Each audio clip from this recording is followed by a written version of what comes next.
this evening. 2-minute warning.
Good evening. We're going to call the regular meeting of the Sonoma City Council to order. And first thing on the agenda is the Pledge of Allegiance. Let me get this adjusted down. Oh my God. All right, we'll begin.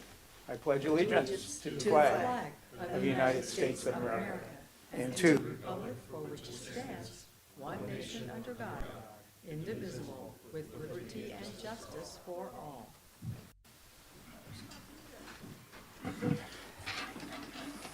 All right, thank you. Give me 1 second here to see if I can, and I can't, adjust this. Okay. I'll whisper. All right, this evening I've got an announcement to read, and this is it. The City of Sonoma has a non-discrimination policy and is committed to providing an inclusive and welcoming environment for all.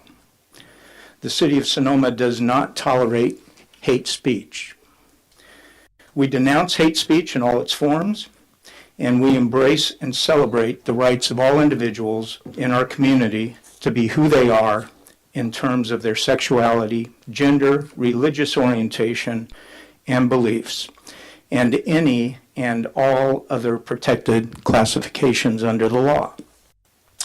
We recognize that the law requires the city to provide a forum for expression, including expression we find offensive and with which we fundamentally disagree. None of us are required to be silent in response to hate speech. As the City Council of Sonoma, we will always call it out for what it is and make clear that as individuals and as a city, we are 100% against hate speech in all forms. When making a comment, please ensure your comments pertain to the item being considered. If comments do not pertain to the matter being considered, you will be given one warning and then be either asked to sit down, or if in Zoom, your ability to speak will be removed.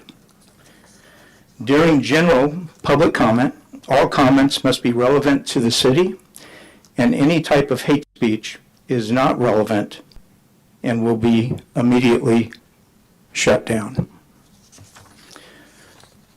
So, let us begin.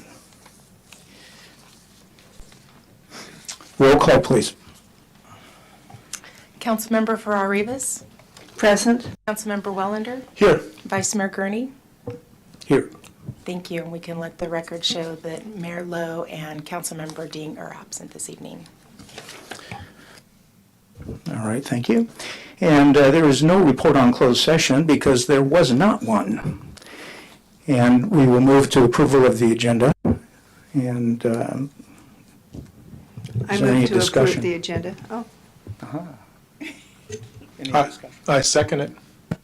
Well, yeah, unfortunately, you didn't allow me to comment.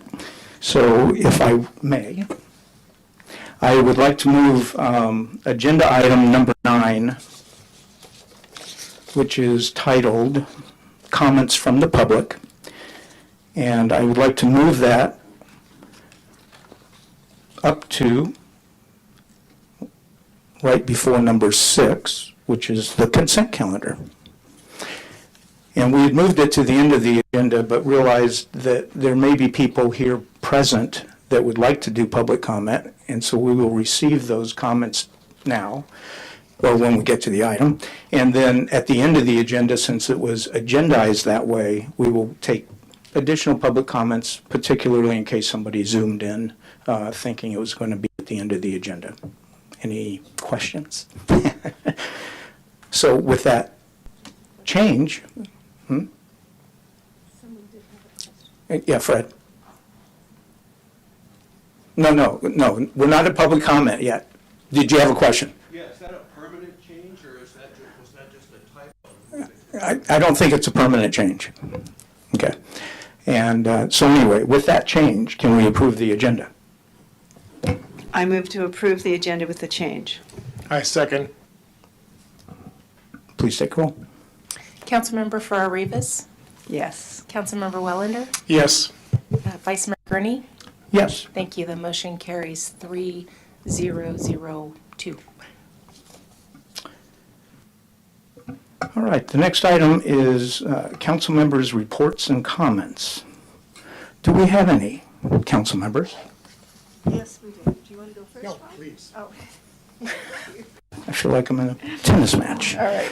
All right, so I have 3. I'll try to go through them pretty quickly, but there's been a lot of meetings since our last meeting. So the first one was I attended on September 27th, the SVCAC, which is Sonoma Valley Citizens Advisory Commission.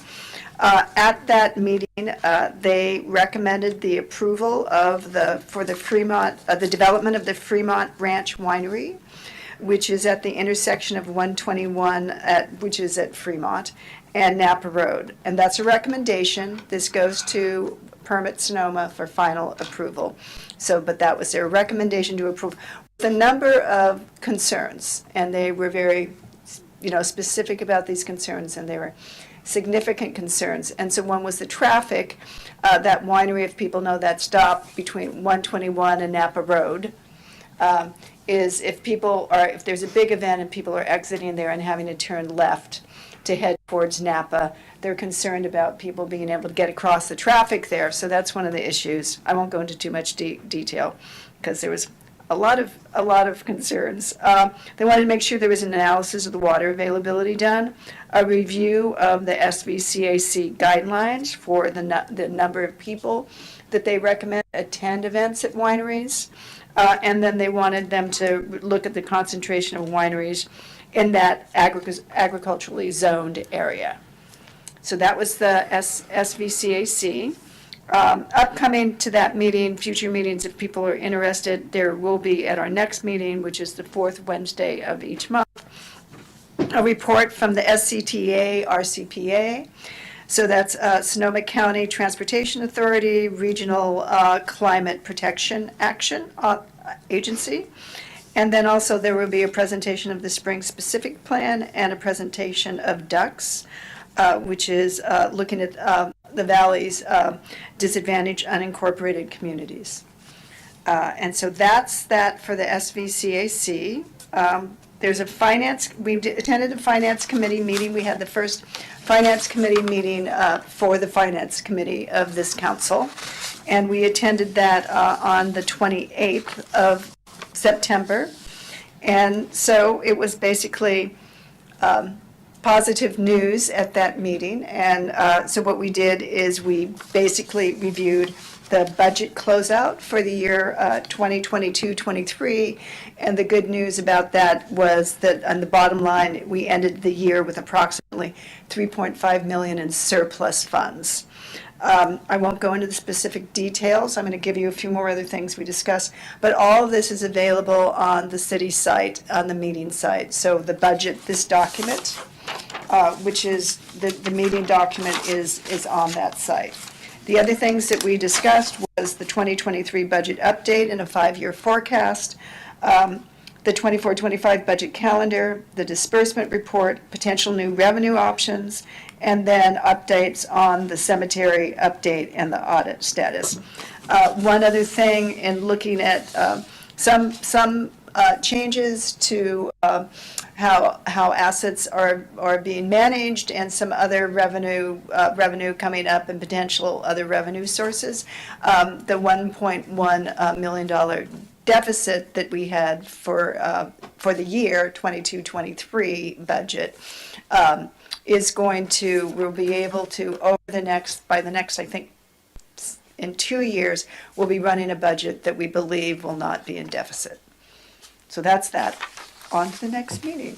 One more. Sorry about that. And then October 2nd, I was going to do the economic one. Okay.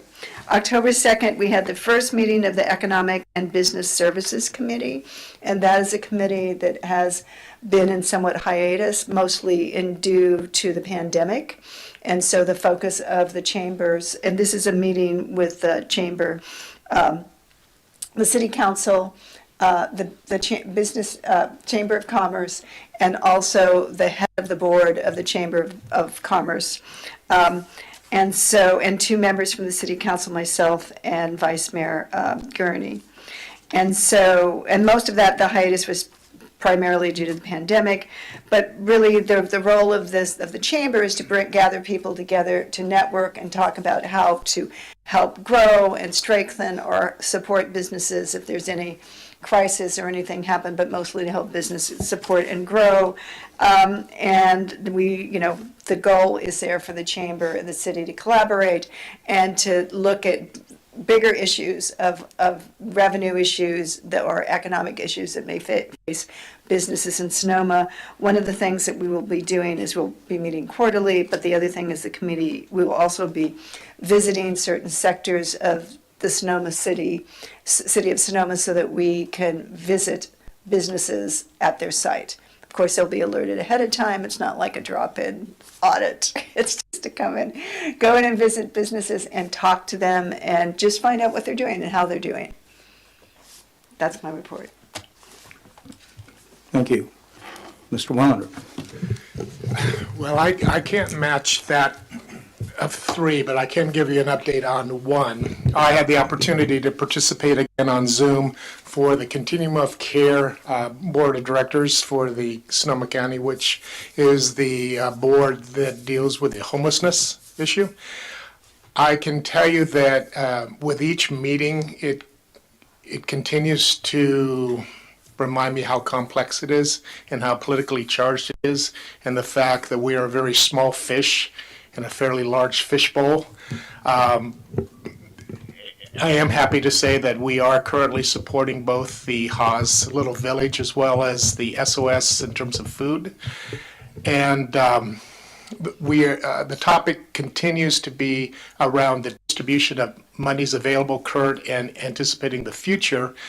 And even though we are a small fish, I think you know me well enough that I'm not a very good church mouse sitting quietly, so I will attempt to speak in the best interest of our community when it's appropriate, and that's it. Thank you, Church Mouse.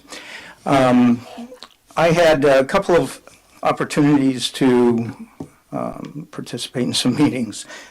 First of all, I'd like to say that on the 22nd of September, Ron Wellander and I attended the Generation Housing event in Santa Rosa, and the purpose of our attendance was to make sure that our city manager came back to Sonoma. He was there receiving an award for the work he did in 2017 after the fires in rebuilding Santa Rosa. And so our takeaway, I think, is that he's an incredibly respected and honored individual in this county, and has done excellent work, and of course that's why we hired him, so he can continue excellent work.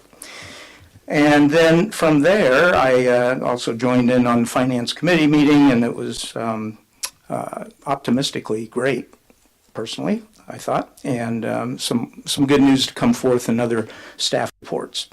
And last but not least, I attended the Shared Services Committee with Susan Gorn's office and a couple of other nonprofit organizations that are participating in this. And we were discussing and trying to refine a draft community engagement strategy to approach the community about shared services and what's important to them. And so that is an ongoing meeting, and we continue our work at refinement. And eventually, I think the expectation is there may be a survey that is shared with the community at large, and so that we can get some sense as to what's important. And that concludes my report. So we'll move on now to item number 3, City Manager comments and announcements. Great, thank you. And just a few announcements of events that are coming up that I want to pass along to the public. We have our general plan kickoff, which is a really important meeting to kick off our general plan, which will be the guidelines for the future of Sonoma over the next 20 years. And that meeting will be held next Wednesday night at 6 p.m. here in the council chambers. And it'll be a joint meeting between the City Council and the Planning Commission. So please come to that if you're interested in that. And there'll be follow-up public meetings in November. And if you wanted to learn more about that, please visit our website. We have more information on the general plan page. In addition, we have another cemetery cleanup day, volunteer day, and that's coming up on Saturday from 9 a.m. to noon.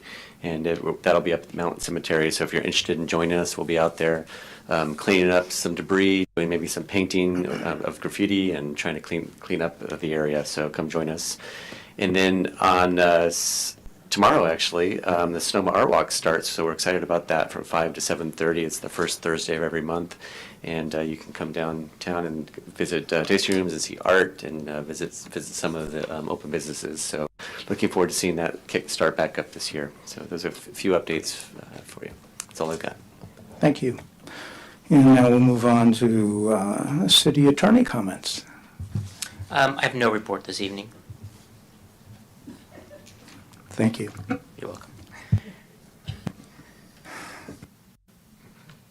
We'll move to presentations now, and I have a couple of proclamations. And is our YWCA candidate with us?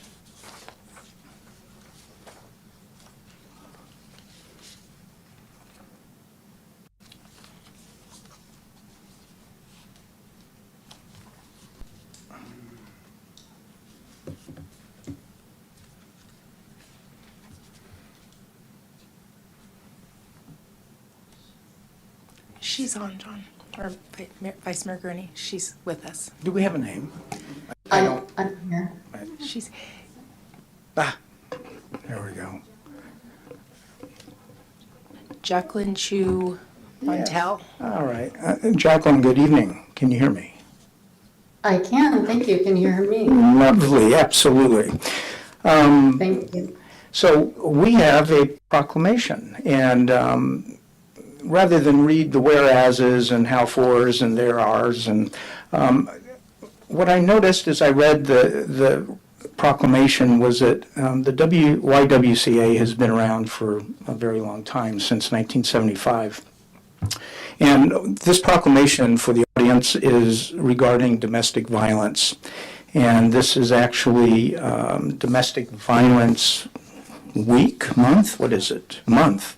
And what I wanted to really share, because part of the key to solving the issue of domestic violence is to educate local residents about how to respond to domestic violence. And obviously, you know, the police is one resource. But the YWCA actually provides ongoing sustainable support for victims of domestic violence. And what I thought was interesting was the YWCA operates Sonoma County's only confidential safe house and shelter.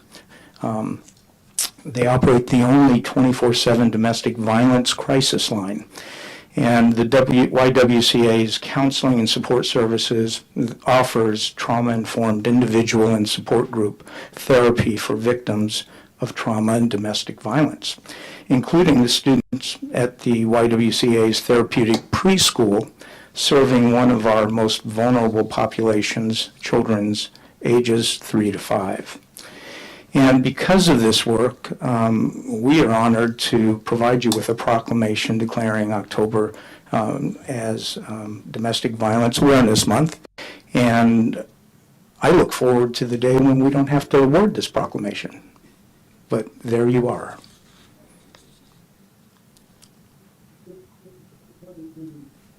Hello. Jacqueline? I'm sorry, are you speaking to me? Oh my goodness, I was. Oh, excuse me. I didn't hear the last words. Thank you. Okay. Honorable Vice Mayor and members of the City Council, my name is Jacqueline Schumantel, grant writer for YWCA Sonoma County. On behalf of the Board of Directors, staff, volunteers, and especially the local families served by YWCA Sonoma County, thank you for honoring October as Domestic Violence Awareness Month with your proclamation. On average, YWCA Sonoma County serves approximately 3,000 individuals in need per year with trauma-informed community-focused services. Our client population is 90% female, 47% Hispanic and Latino, 23% children, and 7% seniors. The majority are very low income and 15% homeless. I'm here to remind everyone that we've been supporting local families for over 4 decades, and we will continue to be here for Sonoma County families in need as long as you need us to be.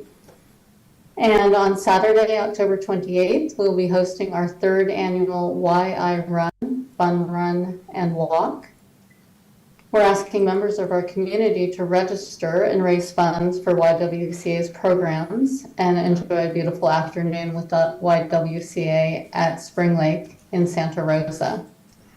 More information can be found on our website, ywcasc.org. Thank you.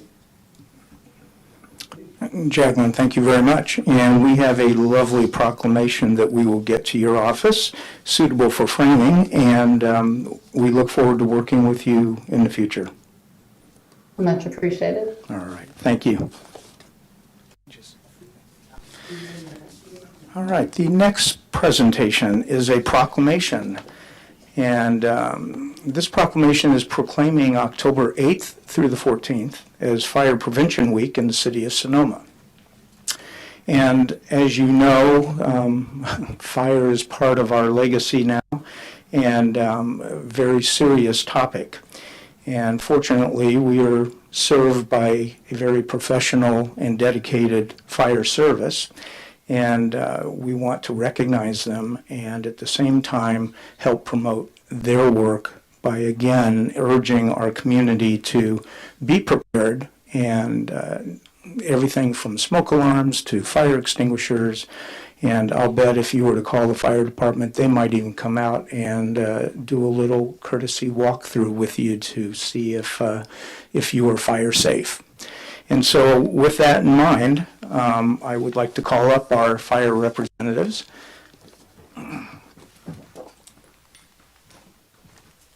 And once again, we didn't have to have these kinds of resolutions. It'd be a wonderful world. Yeah. Thank you very Thank much you. for your service, and Thank thank you. you very much for everything your teams do, and we will present this to you. Great. All right. Thank you so much. All right. Thank you very much. Oh, picture. You guys kind of arrange where you're kind of in between the other council members. There we go. 1, 2, 3. Perfect, thank you. All right, thank you very much. They always send the tallest people.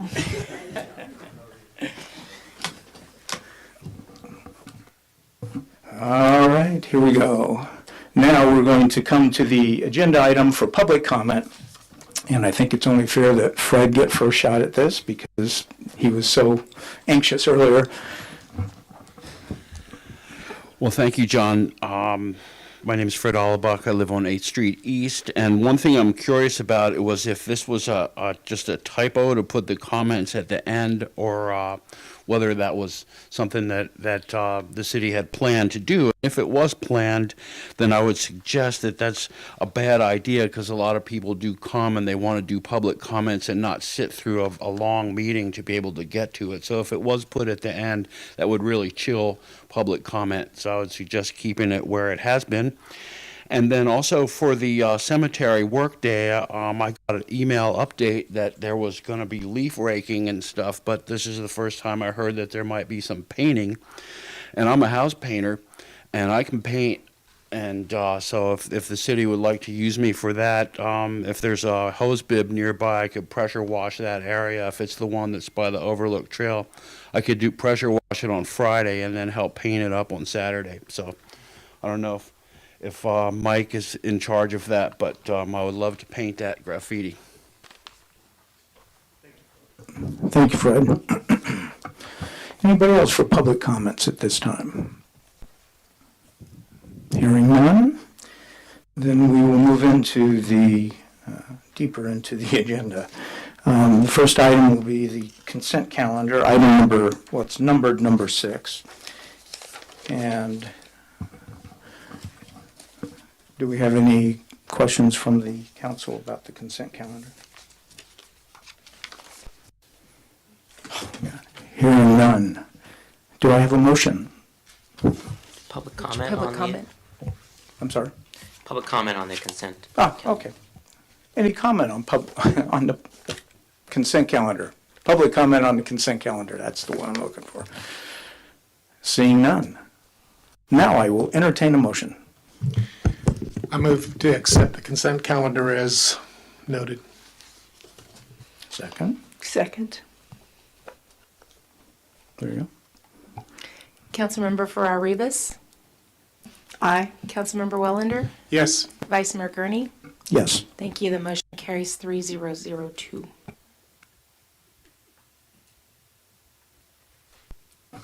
All right, we will move to what's number 7 on the agenda, public hearing. And this item is a public hearing that pertains to the discussion, consideration, and possible action to adopt a resolution adopting the 2018 water rate study final report, adopting water utility rates, and making findings. Mr. Berger. Good evening, Vice Mayor Gurney, council members Farrar-Rivas and Wellander. I'm here tonight with a consultant that has helped us from the beginning, working on our water rate study. And just to summarize where we are, how we got here, the residents, visitors, and businesses in Sonoma and small neighboring areas rely on the city to deliver high-quality, reliable water for a variety of needs, including indoor use, outdoor irrigation, and fire protection. Water rates cover the city's cost of purchasing and delivering this water, including the ongoing operations, maintenance, repair, and improvements of the city's water storage and distribution system, as well as the cost of water purchased wholesale from the Sonoma County Water Agency, and establishment and provision for prudent financial reserves. The city's water storage and distribution system is composed of water storage tanks, groundwater wells, water treatment equipment, water mains, fire hydrants, water meters, and pumps. As each of these water system equipment, water main, water system components reaches the end of its useful life, water rates cover the cost of replacing and upgrading these components to ensure the city continues to serve safe and reliable water into the future. City water rates were last updated in 2018 based on the changing law regarding conservation tiers and a thorough review of the city's direct and shared costs with the water utility. The city embarked on an update of its water rate study in 2023. The city held a public study session to learn and discuss water rates on July 19th, 2023. The city also completed a cost allocation plan to determine the appropriate methodology and amount to charge for indirect costs for shared services with the general fund. Adopting water rates for implementation over 5 years will provide the stability that the city needs to move forward with multi-year projects to replace the undersized and aging pipelines and to install new advanced water meters. The need to implement increased rates will be considered with each annual city budget as actual costs to the water utility for project implementation become known. At the time of each annual budget, staff will review costs and could recommend rates that are lower than the ceiling rates that the city council may adopt in compliance with Prop 218. The city can charge its water customers only the cost to serve water. On August 4th, 2023, City Council recommended proceeding with the 5% per year rate increase to the current rate schedule and approved staff to issue the Prop 218 notices to all customers commensurate. As I said earlier, the city has contracted with a private consultant, Raftelis, that specializes in water rate studies. Teresa Juratich of Raftelis is here tonight to discuss the water rate study and talk about next steps. And with that, I will turn it over to Teresa. Thank you, Mike.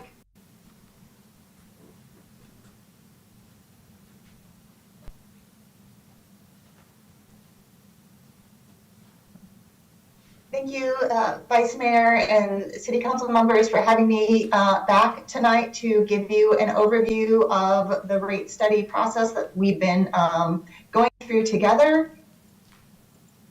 Providing an overview of the rate study, refresher on the financial plan that we selected, and then the proposed rates that came out of that financial plan and the cost of service study. So why is the city doing a water rate study? Rates have to keep up with the cost to operate the city's water system. The water utility is an enterprise fund, which means that the majority of the revenues come from the water rates. They aren't supplemented from the general fund, et cetera, like other services like public safety or the library. And we're also doing this because to be in compliance with Proposition 218 to make sure that rates are based on the cost to operate and maintain your water system. So these are the key steps in the rate study that we've been working through with your staff and yourselves. We started with the financial plan and identifying the revenue requirements. And then once we had the financial plan solidified, we moved into doing the cost of service analysis, identifying the costs that are associated with each of the different customer classes based on their usage patterns. We then developed the revised and updated rates. We documented that in the report and went through review by legal counsel and had the approval to move forward with sending out the Prop 218 notice. And then the final step today is this public hearing. So as I said a few moments ago, the revenues from the water system, they go to pay for the improvements and operations of the water system. They aren't used to fund other activities of the city. And over the next 5 years, on average, the majority of the annual expenses will be due to water purchases, and that comes from an outside agency, a wholesale agency, and the city has no control over what those costs are. They are set by that agency. The next category is other operating expenses, which contains items such as tank leases and supplies, et cetera. And then we have capital spending and followed by salaries and benefits.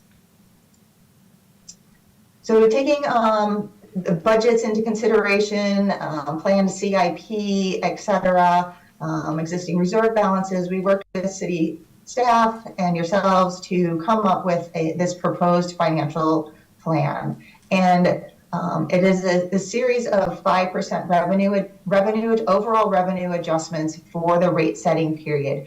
We like to look out over a longer period just to make sure that we aren't, for example, drawing down reserves too fast. So this plan uses a combination of drawing upon your reserves and having some revenue adjustments to make sure that over the long term, you are moving back towards the minimum fund balance and you're helping to use those draws on reserves to keep the revenue adjustments at this 5% level. So based on that financial plan and working with staff to identify the cost allocations, et cetera, we developed the following rate schedules. This one shows both the fixed charge and the private fire charge. So you'll see in the second column here, the current charge that is in effect, And then in the fiscal year 2024, the proposed charge that would go into effect on December 1st. And this is based on that cost of service analysis that we went through. And you will notice that there is that the fire line charge has gone up. That reflects that the prior charges were not fully recovering the cost associated with providing private fire line services. So we have made that adjustment in our cost of service analysis. And then for the subsequent years, fiscal year 2025 through 2028, it is the revenue adjustment on the prior year. So we do that cost of service adjustment in the first year of rates, and then move forward with overall revenue adjustments from there. And this slide is showing the proposed variable and elevation rate schedules. So again, you can see the current charge here, followed by the proposed rates. There are no changes to the rate structure. We're continuing with 3 tiers for single family customers, and then uniform rates for the other customer classes.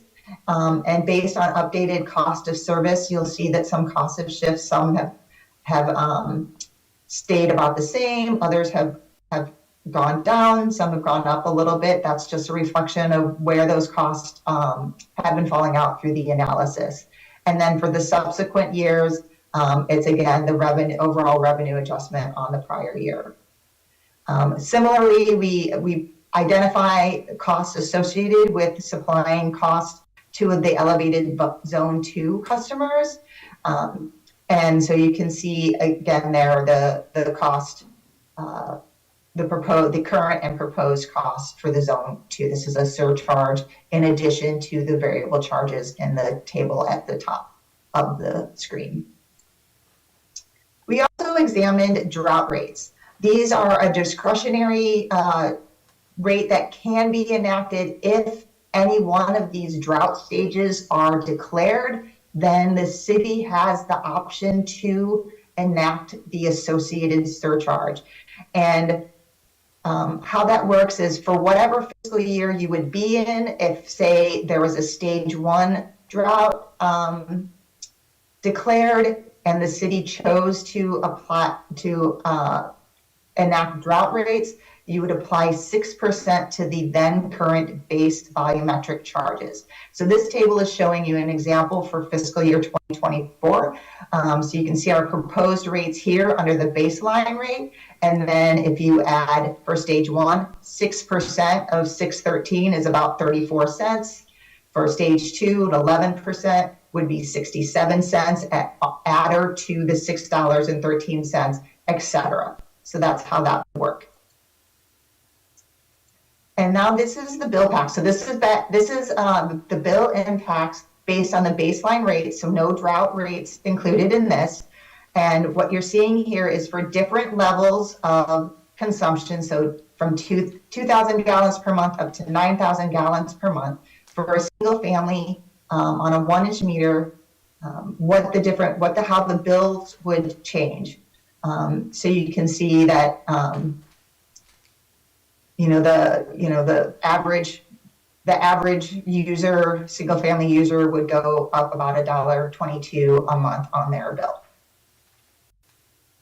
We also did a neighboring agency comparison. We have the City of Sonoma highlighted here in a red outline, the current rates there in yellow, and then the proposed 2024 and 2025 rates, and comparing against neighboring agencies that also have approved rates for fiscal year 24 and 25. And you can see that the City of Sonoma is pretty much staying in the same area or the same kind of part of the pack that they've been in. They're not moving, to the high end, and they haven't dropped all the way down to the low end. So you're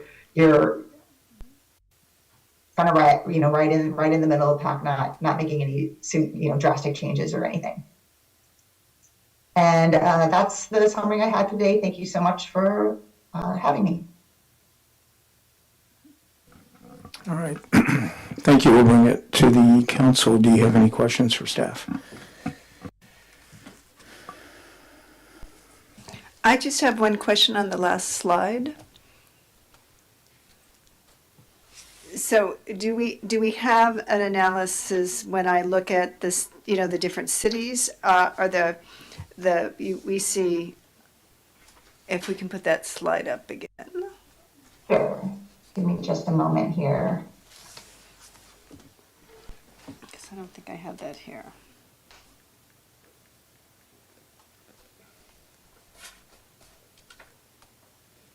I'm looking here. Oh, here I have it. I have it here. But for Okay. others to see.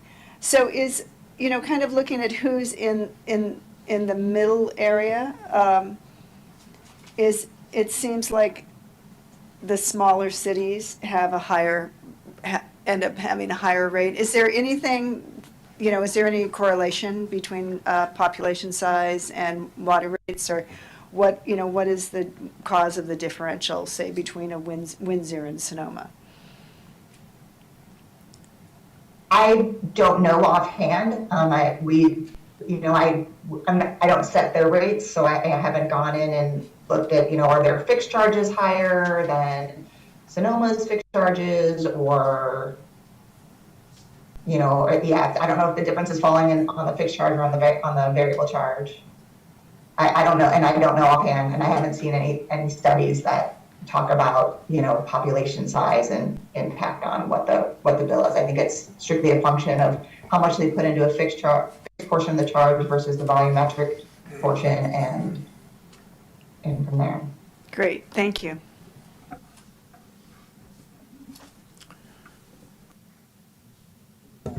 Mr. Wellander. Yes, I'm going to be referencing the actual whole report, if I could, on the consultant's page number 11, saying operating fund financial plan, against your page 34, which shows the debt service coverage. The question I have is on the first operating fund financial plan.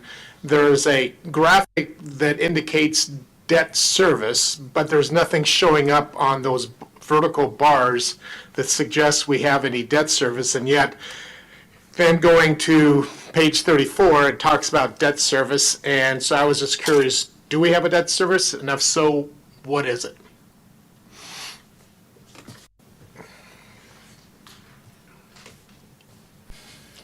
Yeah, you have a small amount of existing debt service. We don't have any new proposed, so it's probably why you don't see it, is that it's so small in comparison to the other items, that it's probably just not even showing up. I like that answer. So, thank you. The other thing, and I'm not sure who I need to direct this to, but I can remember I'm going to sound like a broken record because of the last time we talked about it. I'm uneasy about the drought surcharge because it just seems kind of counterintuitive, and I understand why our wholesaler charges more, or we end up incurring costs and we haven't used up the quantity of water, but it seems, when I say counterintuitive, we're going to, we're asking people to cut back, and then we are going to charge them more when they cut back. And I don't see that as a significant incentive. And I'm just wondering, and maybe this is a question to our legal staff, not to be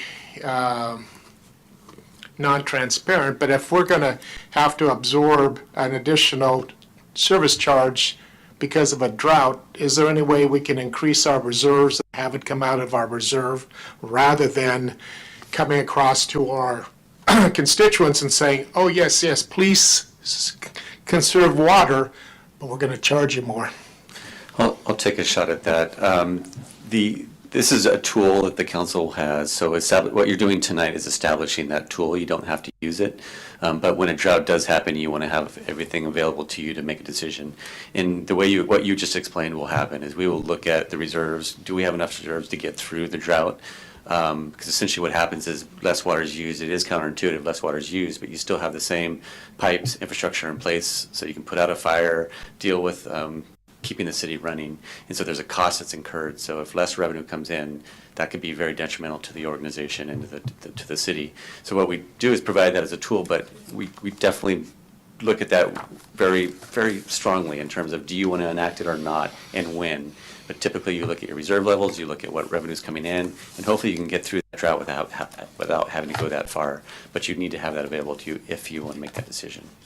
Thank you for that explanation.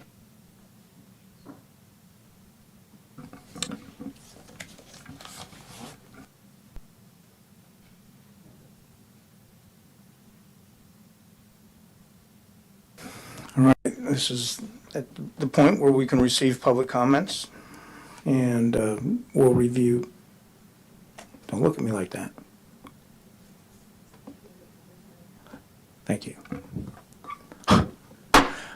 We're opening the public hearing, and please come and anybody that has comments on this, and then we will take a look at any written protests the city has received. Yeah, and just for the record and for the public's information, if you do have a written protest with respect to the water rates, now is the time to bring those. This is going to be your last opportunity. When the public hearing is closed, there will be no more acceptance of any written protests related to the water rates. Thank you. Please. I wish to protest. As a matter of fact, almost everybody on my block, I live on East MacArthur, and I've gone, I recently hurt myself a lot, so people have been sort of looking out after me. And so when I got this notice when I came home, I went around and commented about water rates in different places. Unlike what we've been hearing, I've been calling people. I'm originally from Laguna Beach and worked for the County of Los Angeles for 25 years in various departments. And I can tell you that the prices that we pay in the city of Sonoma are exorbitant compared to other cities, really. But what I'm looking forward to is being able to have somebody in the city, probably the city manager, looking into grants for water conservation. I, as a homeowner, was one of the first people to put up solar panels. And I also have a solar water heater, which is costing me a fortune, really. But I am having a solar water heater. But there are a lot of grants out there that we can participate in. And I think that this city should be looking at more water conservation in terms of, okay, now we have a water pipe that goes from the water treatment facility to the high school, which is down in my neighborhood. But there are cities with examples. One of the biggest ones, it's out of state, but it's the city of Silverton, Oregon. My best friend was their vice mayor for years, and she put in a water treatment facility. The Oregon State Gardens is in Silverton now, charges a heavy admission, and she got the price of water down for the whole city based on using the recycled water for, parks and agricultural use. And, I just think that our water rates are really, really ridiculous. I'm sorry to say it, but it's true. So, anyway, my name is Frances Larson, Larsen, not part of the winery group. And like I said, I work for the city of Sonoma. I almost have a PhD from UCLA. I participated in environmental studies at the University of Montana for 4 summer sessions. They have a complete water treatment plant on their research foundation there. Okay, thank you. Thank you. Anybody else? Hi, my name is Stephen Girardi.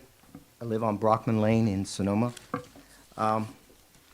I understand the need to increase the cost of water usage, yet the City Council's authority to impose a drought surcharge requires both quantifiable and qualifiable parameters for residents to understand. Some of the things I want to know about quantifiable measures include the state of California, what the state of California edicts as a drought emergency. We're going to use that as one of the parameters to say that, yes, we have to do a drought surcharge. And secondly, the start date of a drought regulation, a drought surcharge regulation, a duration rate, and an end date based upon when the state of California declares there's no drought. Qualifiable measures I want to know about: public notification in newspaper, exemptions for ratepayers that have disabilities, exemptions for ratepayers that are in resident homes. Okay? Also, the Reftelis reports. I did find something in the Reftelis report that concerns me, because there's no recommendations, like this one woman described, of looking for state grants. And there's a small community drought relief program from the Department of Water Resources. It was part of the Budget Act of 2021, Statute 2022, 44, and 25, with a trailer bill of 131.98. There's $310 million available on a first-come, first-served basis. There's no recommendations in the Reftelis report about utilizing these monies to offset the costs of these water rate increases. Okay? There's nothing in that report about that. It's all about, okay, you're going to run out of water, you're going to need to raise the rates. Okay, all right, I get it. The cities of Petaluma and other cities have utilized these grants to put in AMI systems, which I did find in the Reftelis report, Mr. Berger. The city of Sonoma is going to propose to spend somewhere close to $3.983 million to put in AMI systems. I'm very happy for that. I'm very happy for the AMI electronic reporting systems. I think it's well needed, and it's going to occur between fiscal years 2024 through 2027, and it's $3.983 million worth of monies. And we can use the small community drought grant money to pay for that. We can pay, and it's real easy to apply for these grants, and all the data is in the Reftelis report. All right. Thank you, Stephen. Oh, one other thing, the cost of the water that was said to be 36%, in the Reftelis report on page 11, it's 49%. Thank you. Thank you.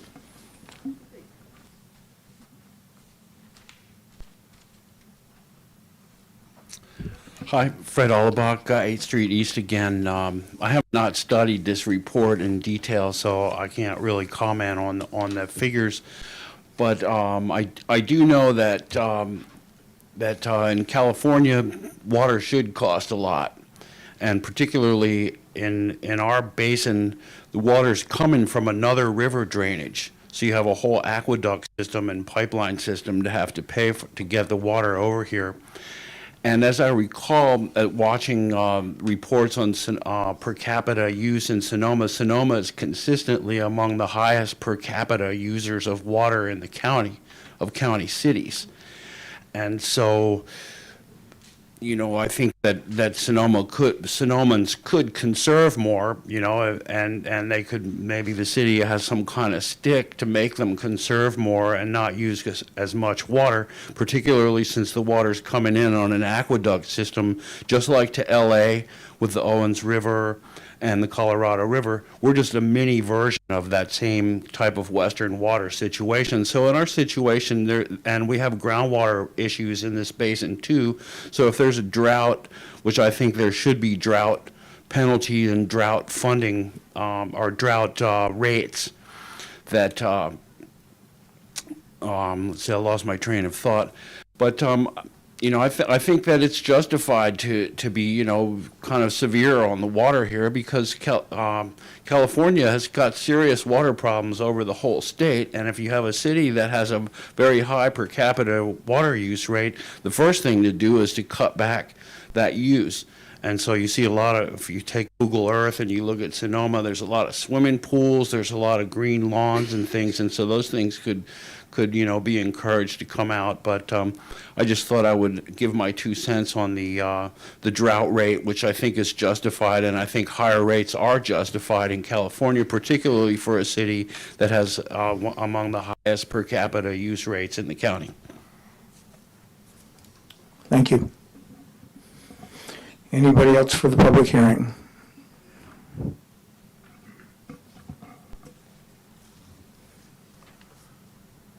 Mr. Mayor, councils,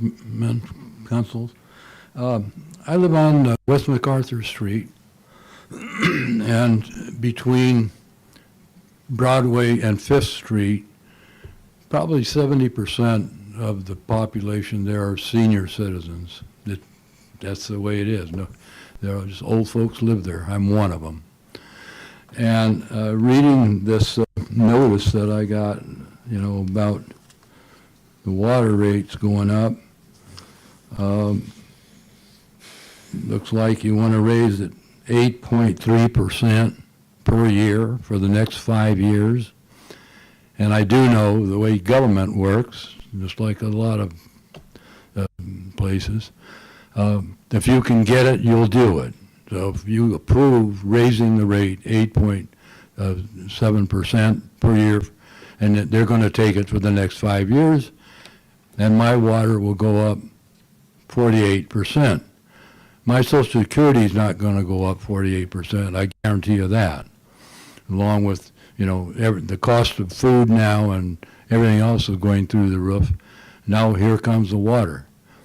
Now, I know, last year we had a snowpack, I think it was 140%. We're still talking about drought. A lot of the state doesn't know there's a drought. They're getting all the water they want now. I know I talked to some farmers in the valley, and they've been suffering for the last few years. There's a lot of things that we can do to save water. A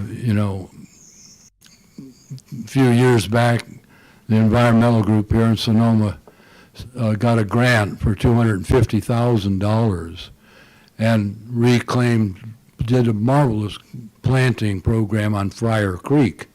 And my wife and I helped plant some of those trees.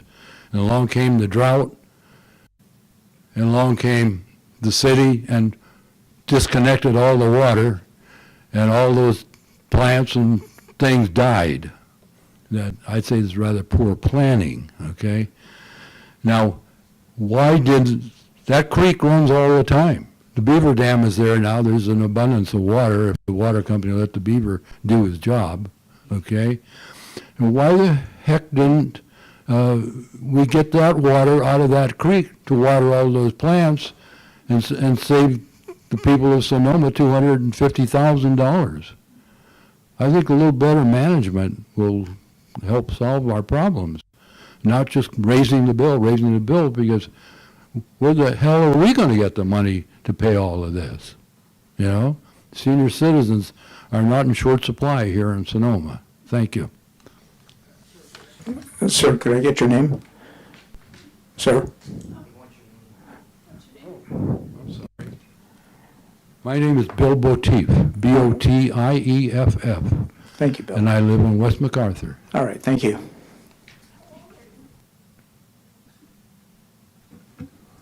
Anybody else present to speak?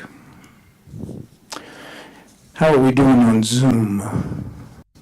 We have no one on Zoom this evening, Vice Mayor. All right, thank you. With that, I will close the public hearing, and we'll bring it back to the council. Actually, there was the issue of written protest. Did we need to?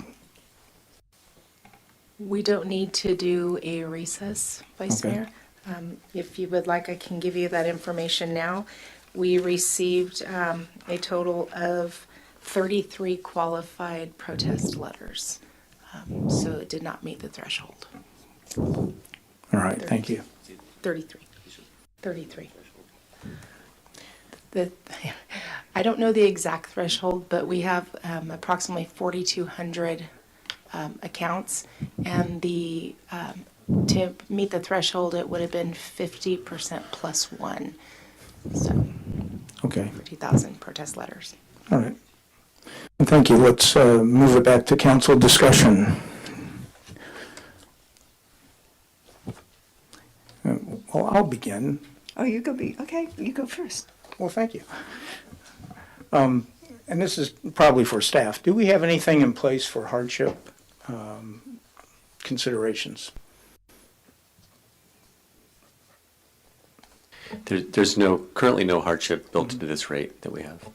Okay. I do want to mention, though, conservation came up, so that's one way to lower your bill is reduce your water use.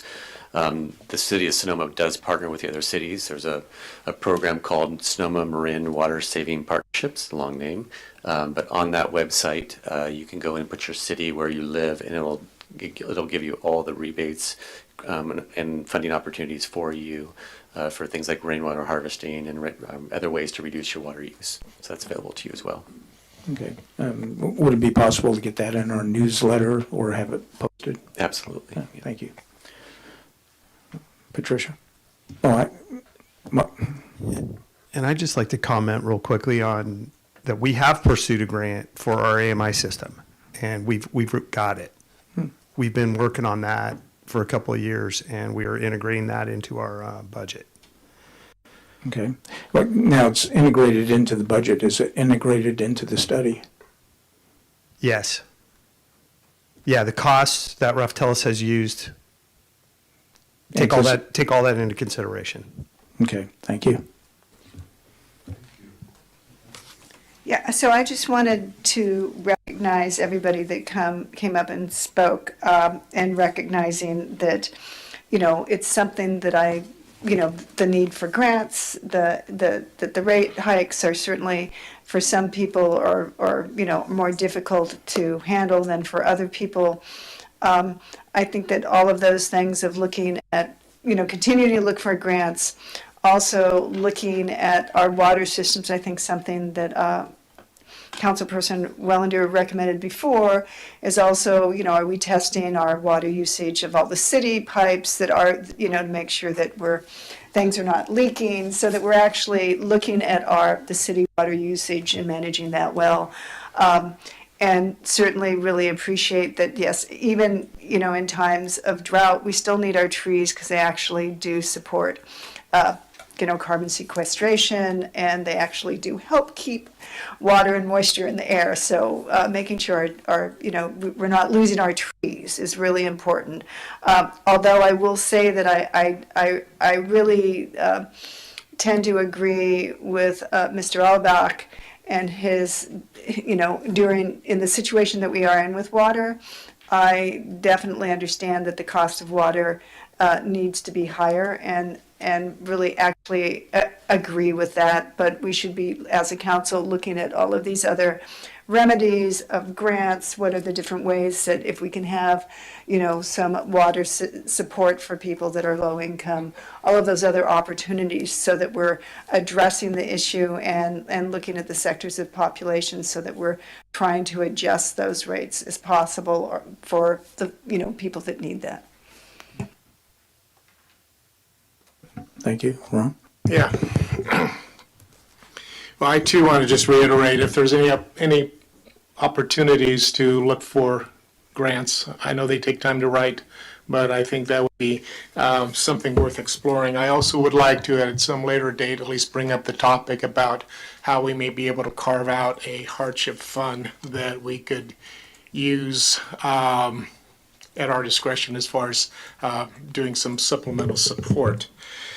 I do want to, I'm not going to be so bold as to say, make a definitive correction of a public speaker about Sonoma's water usage, but sitting on the Water Advisory Committee, one of the things that I did share a number of council meetings ago, is that the data they showed us is that the city of Sonoma was one of the better communities that actually cut back on water usage. So I think that the reality is that water is going to continue to be very precious. We're going to be fighting it up and down the state. And I think any measures that we can take as a whole to conserve, kind of independent of the cost, is in our best interest. I do have a question possibly for staff. At this point, what is our distribution of recycled water? Is it just to the high school?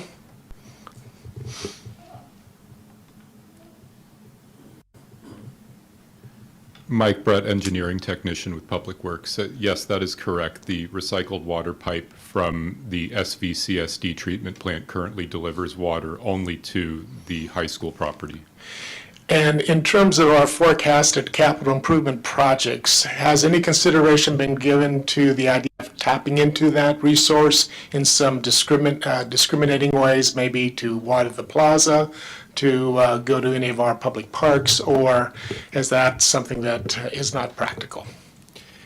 It is the logistics of the other sites that bring that practical issue to delivering that water. The lack of infrastructure continues to be the challenge. Because indeed, what was delivered to the high school was a dedicated line that is independent of everything else. That is correct. The recycled water line is completely independent distribution system for drinking water. I would love to, thank you very much for that input. I would love to at least continue discussing the feasibility or the possibility of sometime in the future how we could possibly tap into that where it makes sense. So, and then the other thing I do have to just, again, sitting on that water advisory board, they are our wholesalers that, you know, increased our price 10%. So we as a city have to make a decision. Do we absorb it, or do we pass it on to some degree? And that's our decision. I mean, we have choices. But the reality is that our wholesaler kicked it up 10%. So we then have to try to figure out how are we going to deal with that increase in an equitable way. So. Thank you. Just a couple of things. I think the appropriate time to talk about expanding the recycled water would be during the budget priority setting, which will be coming up in a few months. Also, the issue about the lower rates that larger cities pay, I can't help but to think economy of scale has something to do with that. So we are in a different situation. Yeah, so I do think it would be helpful, although, you know, I support and understand the reason for raising the rates, and I do support that. But I would like to see, when we're doing these discussions in the future for us and for the consultants, if they, you know, this may not be the area that they look at, but what are other options, you know, that are auxiliary to raising rates, you know, that many of those came up here today, of, you know, grants, what are the different things that we can be doing so that we have the full water discussion for the public in a way then they understand, the rates are going up, but we're doing this, and this to try to ameliorate it.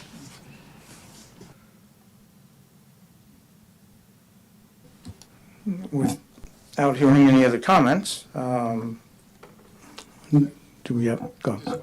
Again, if I could ask staff, I'm curious if you, as far as evaluating the current delivery system that we have within the city limits, what kind of grade would you give us? With the vision of the capital improvement projects that you are anticipating for the next 10 years, are we a system that currently is a B? Are you envisioning, what is your perspective, please? Is that not a fair question? I'm demeanor. That's a fair question.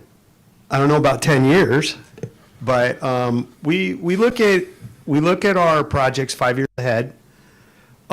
We have current projects, Councilman Wellander, that go from year to year. We call them evergreen.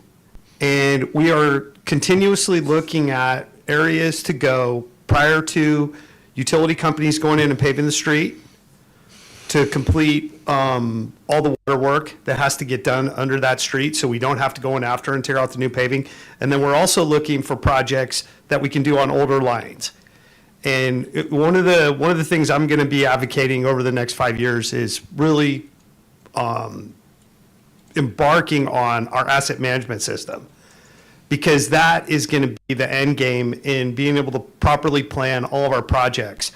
One of the projects that we have on record is, and it's going to be a very big project, and it currently isn't scheduled, but it will be to go into all the information that we have scanned in from all the project files that we have on record for the city water system, and go in and confirm that everything that made it into that database is actual with what's out in the field, by going through all the record drawings that we have. And once we get that project completed, we'll have a very sustainable, comprehensive understanding of all aspects of our water system integrated into our GIS system, which that is a big task, but that's what we're looking forward to in the future. Is it fair to say that, just from a management standpoint, in terms of capital improvement projects and our overall budgets, the goal is to try to be proactive and say that if we're trying to keep our delivery system up to an acceptable standard, that we chart and we try to keep the investment even as the years go out, so in 3 years, we're not going to end up having to make a really huge capital improvement because of something we didn't anticipate, or?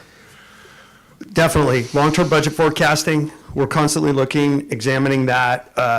As you might know, we're undertaking our well number 1 project right now, retrofitting everything underground for well 1, one of our best producers. We just got well number 8 online this week, and we're just doing, our wells have been resting to give the aquifer a chance to recharge.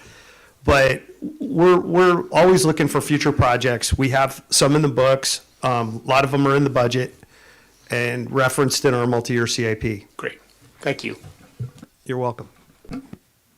Mike, before you sit down, I have one. Since you track these projects, what was the success of the capital project budget for the prior 5 years? Great question. We looked into that prior to tonight's meeting, and of the, I would say, 12 or 13 projects that we had forecasted in that year, 3 of them were not started for good reason. 7 or 8, 9, looking at my list here, were completed. And the other 1, 2, 3, 4 are ongoing, like the evergreen projects that I previously mentioned. Mm-hmm. Yeah, and when you consider the fact that we, that 2018 to 2023, that included COVID and the wildfires, and that had a major impact on staffing, budget, et cetera. And just going back and looking at all these projects that got done prior to me getting here, I think that we have a pretty good record coming through, and I'm proud of what staff has got done. The projects that weren't completed, is that funding still set aside in reserves? That money would go straight back into reserves if it wasn't budgeted into another project in an approved budget. Okay. So the funding's there if you're going to continue and execute those projects. Yeah, and there's the projects that we looked into that weren't started. There was reasons that they weren't started. Those probably won't get executed, and what we'll do is we'll program that money elsewhere.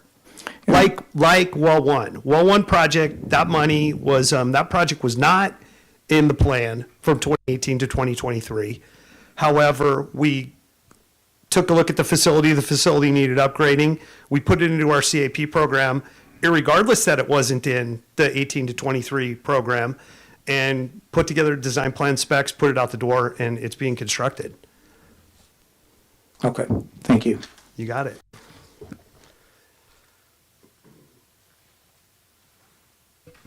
All right, what's the will of the council?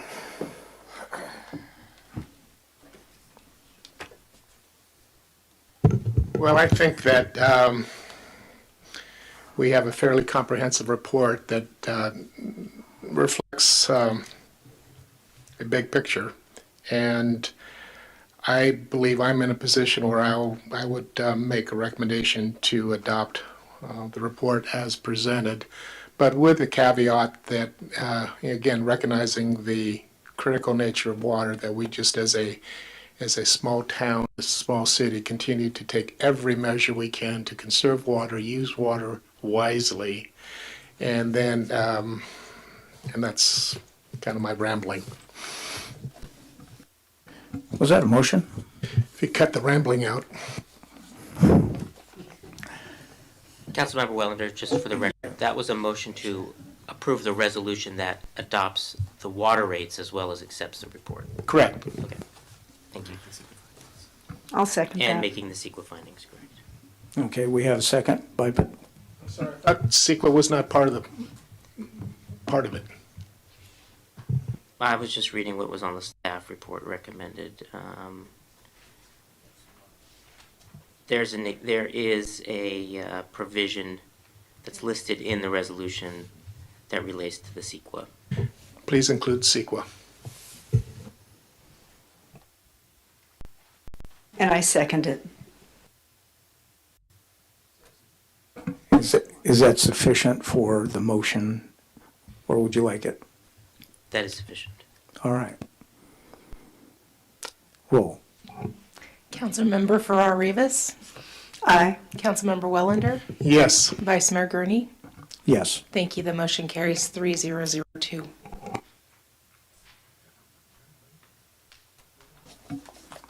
Okay, we will move on to the regular calendar, item number 8 on the agenda for this evening. And item number 8.1 is a resolution establishing a disclosure of ex parte communications policy. Ms. Gates. Good evening, Vice Mayor and council members. Jennifer Gates, Community Development Director. The item before you tonight is a resolution to establish a policy regarding the disclosure of ex parte communications. Ex parte communication takes place when a council member or commissioner receives information from a member of the public regarding a matter scheduled for consideration by the city council or commission that is outside of the public meeting or a formal hearing process. Ex parte communications may threaten due process and fair hearing requirements, since the decision makers, which are council members or commissioners, may possess information that has not been made public to which others had had an opportunity to respond. By adopting a policy establishing guidelines for disclosing ex parte communications, the city would limit the risk of legal challenge based on violation of due process. This policy would apply to the city council and all commissions and committees who make quasi-judicial decisions. Staff recommends that city council adopt the resolution establishing a disclosure of ex parte communications policy. And this concludes my presentation, and I and other staff are available to answer any questions. Okay, thank you. Council?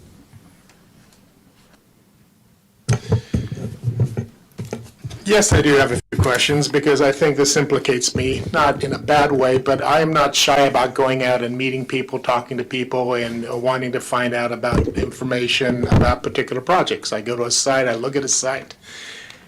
And so if I understand you correctly, if an item is coming forth to the council, then it's incumbent upon me to identify any interaction I may have had with anybody in the public, applicant or anybody, that was a discussion and may not have been privy for my fellow council people. And the way it is done, it is that it's done at the beginning of that item, that I just make a declaration that on such and such date, I met with so-and-so, and the gist of the discussion was this. And that's the sum total? That is correct. Thank you.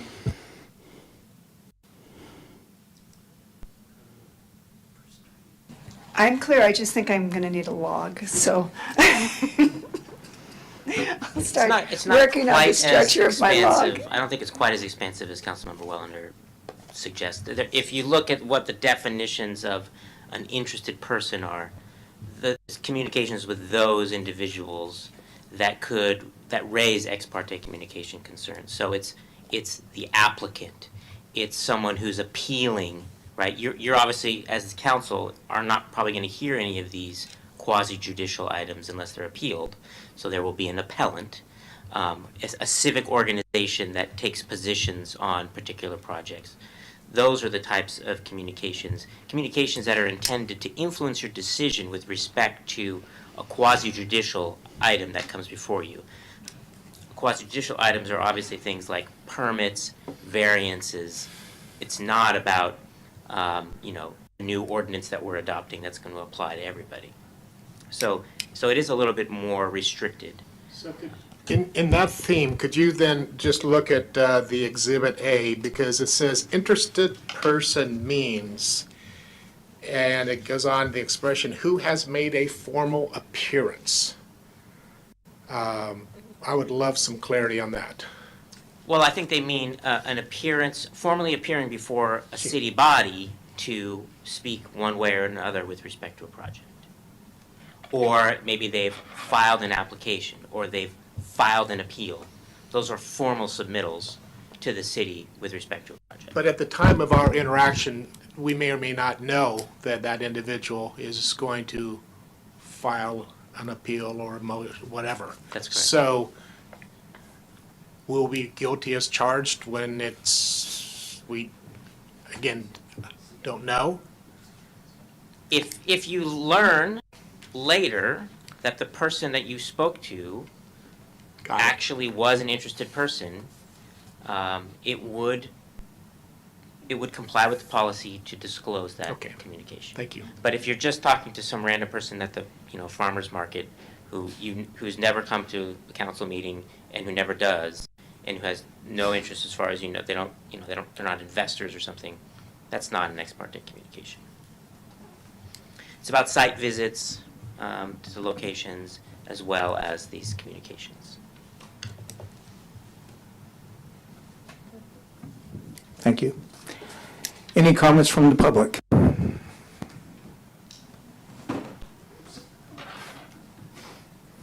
Excuse my big feet there. As long as I came down here, I might as well say something. When I saw this on the agenda, I thought I would come down and comment on this. I think it's a good idea, and in particular, I'm interested in 100% affordable housing projects, and meeting the housing element with that. And so, I can recall speaking with council members about that and saying, "Well, I'm working on it," but then I wondered, well, that's not in the sunshine. This is kind of a sunshine law thing, so you want to be able to know what people are doing, because that's something that I'm really interested in. And so that should be, an open hand rather than, cards held this way so that people don't know what it is. So I think that that this is a good idea, but it strikes me as city resolutions kind of come down the river like leaves floating down the river. And resolutions just come and then they're gone, and then forget about them, and then there's so many resolutions. So I'm not sure, if a resolution has actually any force or anything like that. In particular, I think of the 2016 resolution of the city to support the county's food action plan. That's something that's now with food insecurity affecting so many people. Does this, is that a leaf that's just gone down the river and forgotten about? And will this be another leaf that goes down the river and is forgotten about, like a resolution? I'm just not sure. But I think this is a good idea. Thank you.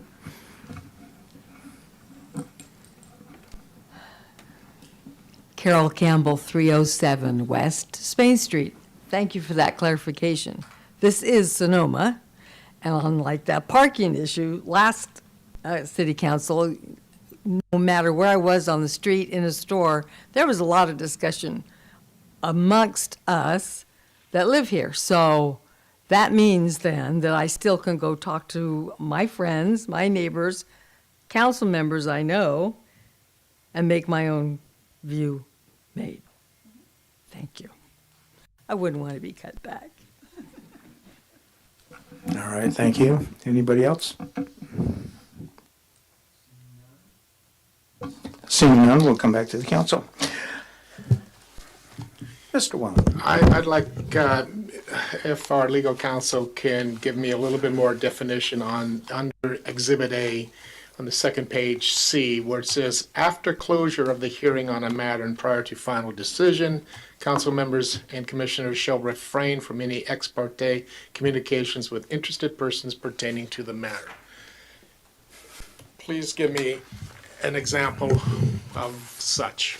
Right, so the point of the policy, the purpose, is to make sure that the decision makers, that all the decision makers have the same information when they're making the decision. That's why by disclosing the ex parte communication, you essentially cure that issue, because now you've told everybody on the commission or the council what you know about a particular issue. So once the public hearing has closed and everyone has provided their comment, there would be no additional opportunity to disclose an ex parte communication, so the policy asks you not to have them. In the most common situation, the decision is going to be made as soon as the public hearing is closed, at that same meeting. It's only in those few occasions when you'd have to continue the matter. You would probably continue the public hearing as well, but you don't necessarily have to. But if you don't continue the public hearing, but you need to continue the meeting to a later date, then in that interim, you would not be allowed to have communications with the applicant, with the appellant, etc. And that is to avoid the issue of having no opportunity to disclose what the ex parte communications were again. Thank you. So it might be beneficial for everybody that when we're in a situation where we're having a public hearing and it's continued, that a statement is made to the council that, at this point, until we come back and vote on this, there should be no ex parte communication, or Correct, yeah. Okay.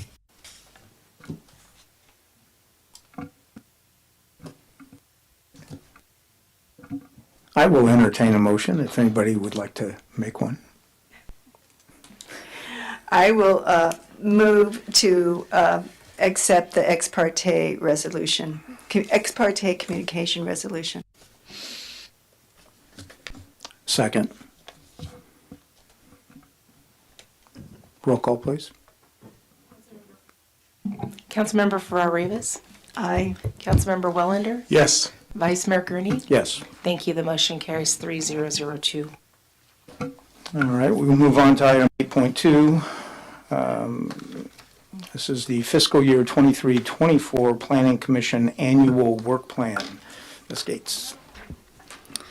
All right, good evening again. So before you tonight is the Planning Commission's annual work plan. This work plan will be used to formulate the goals, timelines, and priorities for this fiscal year. In May or June of 2024, staff will present the status update on the work plan, and the Planning Commission will identify a work plan for the following fiscal year, which we will bring back to City Council. On August 17th, 2023, the Planning Commissioners provided their top 5 priorities based on an existing fix-it list and the City Council priorities for fiscal year 23-24. Staff and Planning Commission then organized the priorities into 3 categories: current goals, as time permits, and the long-term goals, as seen in the work plan that was attached to the staff report. Some of the topics included the application and filing process, implementation of the housing element, as well as the general plan, as well as parking standards and the tree removal process. On September 21st, 2023, Planning Commission recommended that the City Council approve the fiscal year 2023-24 work plan. And this concludes staff's presentation, and I'm available to answer any questions. All right, thank you. And any questions from council? Okay, Jennifer, you may want to pull the chair up. Go ahead. Thank you.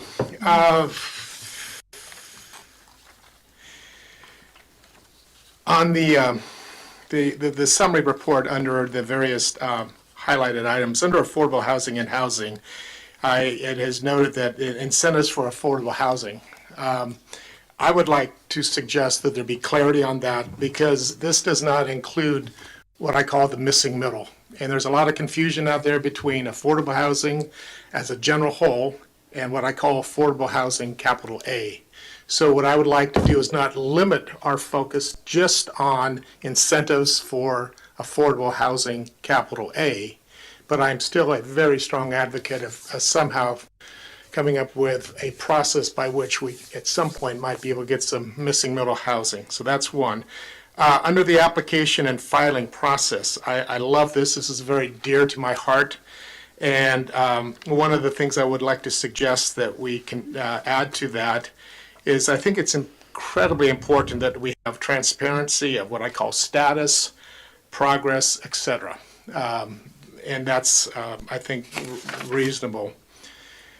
A little concerned about the second page under fences and hedges, because as you may recall, prior to your time, we had something called Hedgegate, where the issue of hedges in town came up, and we just kind of kicked that can down the road to some degree. So if we're going to have an update on fences and hedges, standards and permit process, I'd like to make sure that we pursue it with enforcement, and that we just don't have something on the books that fills up pages. Something also that is very dear to my heart, which I think is germane. Oh yes, under 4, trees. I know it may be on your more definitive list, but I definitely want to see developing standards for planting street trees and how the trees are to be irrigated and maintained. That again is something that we have experienced the result of not a very effective program in the last 40 years. Then on the breakdown, I'm a little bit confused under the current goals. We had the certification of the housing element, the updated housing element that was certified by HCD. Now we're talking about implementation. And I'm could you enlighten me as far as what I thought we had done it. Here's our guidelines, here's our focus. Now we just have to adhere to it. But now I'm seeing that we have to implement or spend more staff hours on something that we did well on. So we did well on establishing what our goals and our programs are, but now we actually have to do the programs and those implementations. So these are the items that were identified for this fiscal year in our housing element as being completed. So those are the things that we need to spend time on that were identified within this fiscal year. So every fiscal year, there are different goals that are in the housing element. Okay, thank you. Again, I'm going to be repeating myself because I'm now looking at your green sheets breakdown. Again, under affordable housing, I would love to make sure that we include that missing middle. And then under the tree removal ordinance and policy on the game plan, I see staff time. I think that would behoove us to make sure that we, I'm going to sound hypocritical because I'm not real fond of consultants, but I'm going to suggest that we engage with some professional input, whether it's an arborist or whatnot, but that it's just simply not done in-house. Excuse me. Which item was that for? That's under tree removal ordinance and policy on the second page of current goals. And I think it's important under this tree removal ordinance and policy is to recognize that Sonoma's existing tree inventory is unique to Sonoma, and we need an ordinance and policy tailored to Sonoma. And that although I fully support engaging with other communities, whether it's Santa Rosa, Petaluma, I'm not a real supporter of just simply cobbling, cut and paste, and boom.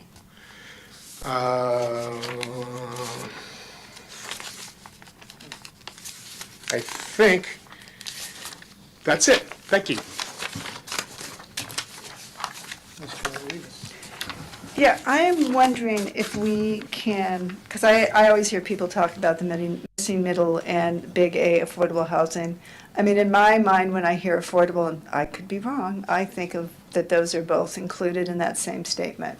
So just would like clarification with that, or then maybe there's something in this that say when we say affordable housing, we're talking about, you know, missing middle housing and big A affordable housing, if that's needed, or are others kind of thinking the same way I am, where it doesn't delineate? So there is a lot of conversation around capital A affordable Yeah. housing and lowercase a affordable housing, which typically would be what some of us would think of as the missing middle, and those that are meeting median or middle income levels.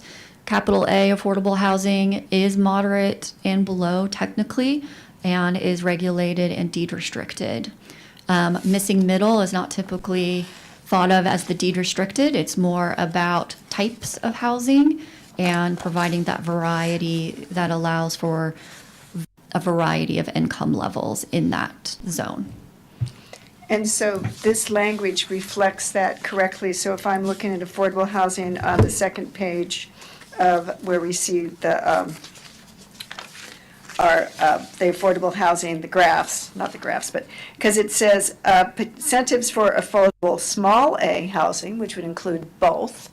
And then it says update and implement the big A affordable housing fund. So I mean, I will add the missing middle so that it's clear and Okay. so that we're all on the same page about what the goal is. But it was stated at the Planning Commission meeting about housing in general and making sure that we are creating ordinances and such that allow for housing. Yeah, I think that's great, because language does matter, and the clearer we are about, you know, what it actually means, so we don't have to have that discussion of what big A, little a, no distinguishing between the differences. All right, just a couple of real quick questions. Number one, this is a living document, I believe. Okay. And the other thing is you've got a column for council priority. Is it your opinion that you can accomplish all of these things in essentially this fiscal year, or are you actually looking for some prioritization?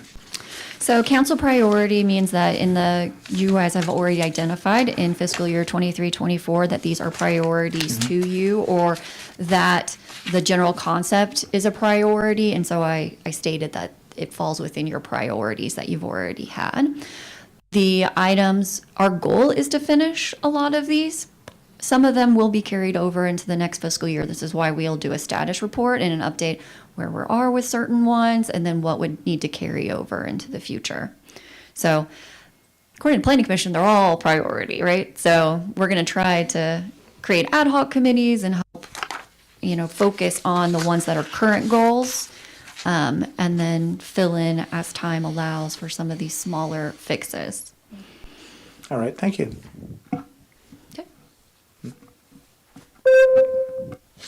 Hi, there you are. I have a question on signage, on this Title 18 signs and display advertising.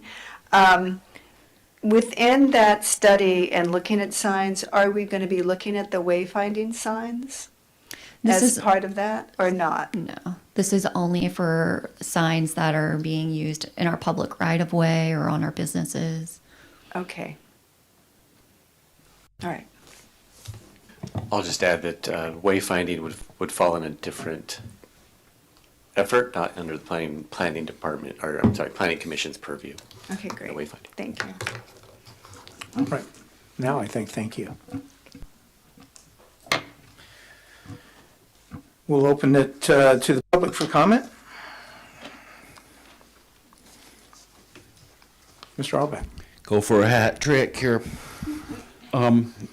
I agree with Ron that when I looked at the staff report, I felt like it lacked specificity on how to implement and benchmark housing element goals. It just said, study affordable housing. So I would suggest that some of those goals are time marked in the housing element, and to put it in this plan, what it is this year, what's next year, and so that the public can follow it, and that there's a paper trail that they can follow the housing element on through this, because I would assume that it's the planning commission that is going to be working on the housing element.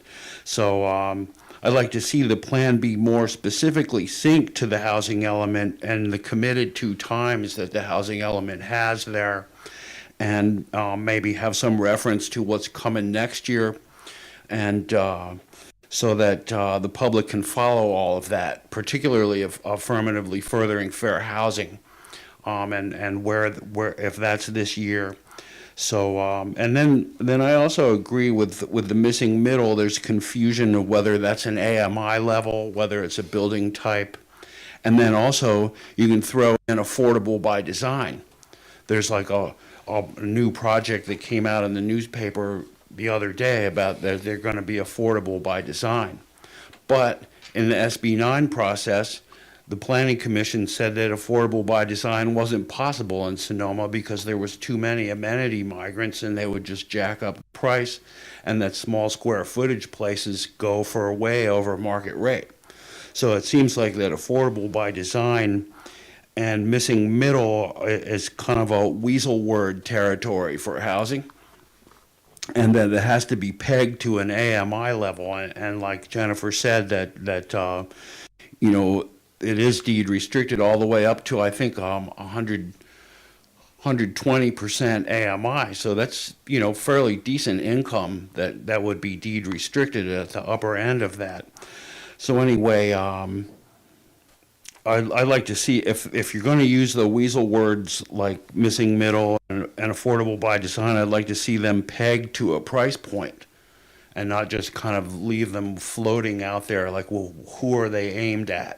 Because, you know, a lot of developers will say that, but then they have no price point. Or then when the price point comes, like the one down there by 5th Street East, the price point was like $500,000 more than they said when they did the application. So, you know, so that's just some of my thoughts there. I'd like to see this more really synced into the housing element. All right, thank you. Anybody else? Seeing none, I'll bring it back to the council. Jennifer, can I ask you another question, please? One of the challenges that we have on the missing middle is because I believe it's not deed restricted as far as that bandwidth that I'm thinking of. The challenge is that we are in a community where it's supply and demand, and I think the complex that Fred referenced, which is over by the hospital, they came in because I was sitting on the planning commission at the time, and I asked specifically the builder, what's the lowest end going to be? And he said it targeted at 700,000. Well, the smallest one ended up selling 2 years later, 18 months later, for 1.1 million. So I know that one of the challenges of trying to create this, what I call missing middle, the firefighters, the teachers, and that type of homeowner, is that it's difficult to force a developer to keep a price down, and that it is a capitalistic society and so on. So that's where it's, in my mind, I don't say it's easy in a loose way. It's much easier to build affordable housing, capital A, and hit those targets than it is to build in this area, in this community, the missing middle, and actually have it go to the teachers, the firefighters, the policemen, except for the sheriffs. I mean, the chiefs, they make too much money. No, I'm sorry about that. Anyway, so I just wanted to clarify, and there are incentives for the capital A, and I don't know of anything that's coming out of Sacramento or Washington, D.C. that's incentivizing the missing middle, and that's why it's so challenging. So I just want to make sure I wasn't totally out to lunch. No, you're not out to lunch. I would say that sometimes when we really want a specific type, we need to create a little bit more restriction around that to see that happens. So when we are going to look at the Affordable Housing Trust Fund and identify ways in which we want to expend those funds, that is something that we can discuss at that time about how do we create incentives for what you say, the missing middle. But it's kind of a quid pro quo, right? We're going to give you additional funds maybe to drop that price point down to that missing middle. section, right? So we can develop programs around like that.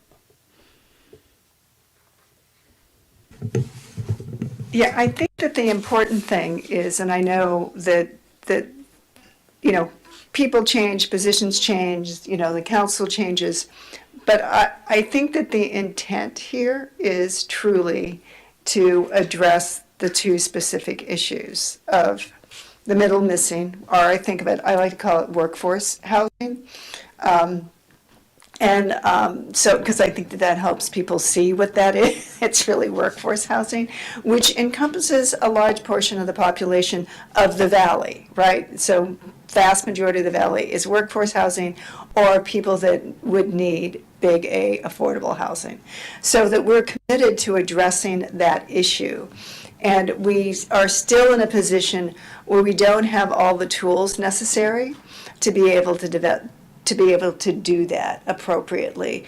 And, you know, we need to go forward and also be working, of course, with the developers and, you know, in a very collaborative way, understanding the constraints that they have because they have to pay for what they're building. And, you know, they need to make money on it. They may not need to make as much money as they think they do, but they do need to make money. So, I mean, I feel like this is a good plan, and I believe, and I think I appreciate, you know, that we really want to hold accountable everything that we said we would do in the housing element and have times and really be able to present that in a way. I just think there's still a lot of work that we have to do, but that the intent is clearly there at this moment from what I see from City Hall, from the council, that we really want to be able to, in our terms, all of us have the same term length, so we represent a majority of the council, address this issue as best as we possibly can. So I think it's a good work plan. I do agree there would be, you know, it's great to have more specificity, thank you. And also, but, you know, I understand what it takes to put a work plan together, and, you know, I don't want us to go in and start, you know, editing everything, but I think you understand the intent we're talking about, and that language could be reflected. And just to clarify as well, the housing element implementation in our annual report that we will be submitting to HCD, each one of the work plan actions is individually listed and their status is required every year. So that will be provided to City Council every April, or every March rather. All right, thanks, Jennifer. Is there a motion to be made? Just do it. Before I make the motion, I do recognize, as the Vice Mayor said, that this is a living document. This is a work plan. So even though I ranted a while, I would be happy to support the overall work plan as written, just taking into account some of the comments that came from council. So at this point, I'd like to make a motion that we accept the fiscal year 23-24 Planning Commission annual work plan. I will second that. Thank you very much. Roll call. Councilmember Farrar-Rivas, Aye. Councilmember Wellander, Yes. Vice Mayor Gurney. Yes. Thank you. The motion carries 3002. All right, and we'll come to what's stated as item number 9, comments from the public. And as promised, we said we'd come back to this again. And is there anybody in the audience that would like to comment? Seeing none, do we have anyone on Zoom? Oh my goodness. All right. Having said that, we will go to item number 10, adjournment, and we're done.